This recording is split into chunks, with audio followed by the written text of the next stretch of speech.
खबर शामिल करते हैं जंग से। रिपोर्ट राना शहबाज अजीज़।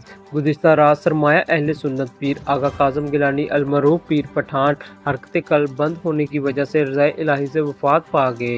इनका नमाज जनाजा माई हीर स्टेडियम में 10 बजे दिन 6 नवंबर बरोज़ बुध अता किया जाएगा। नमाज जनाजा में लाखों मुरीदैन शिरकत करेंगे। तमाम दोस्तों और अहले इलाका शिरकत करके सवाब दारायन हासिल करें। वफ़ात के बाद सोगवारान कुरान ख्वानी और ज़िक्र अज़कार करते रहे। पाकिस्तान के तमाम इजलास से मुरीदैन ने शिरकत की।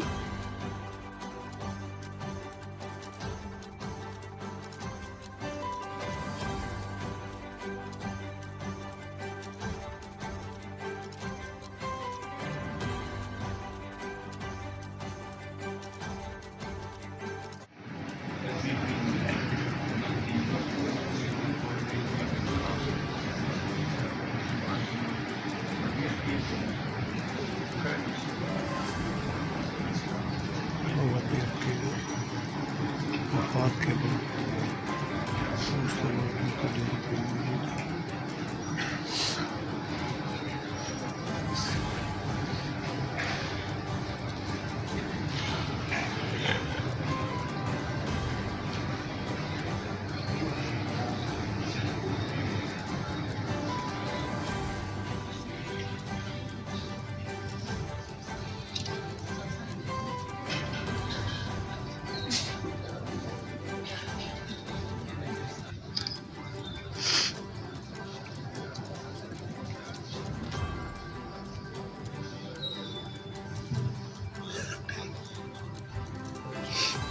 जमीन शेर जो कि डेरा पीर पठान पर ताज़ियत के लिए आया हुआ है।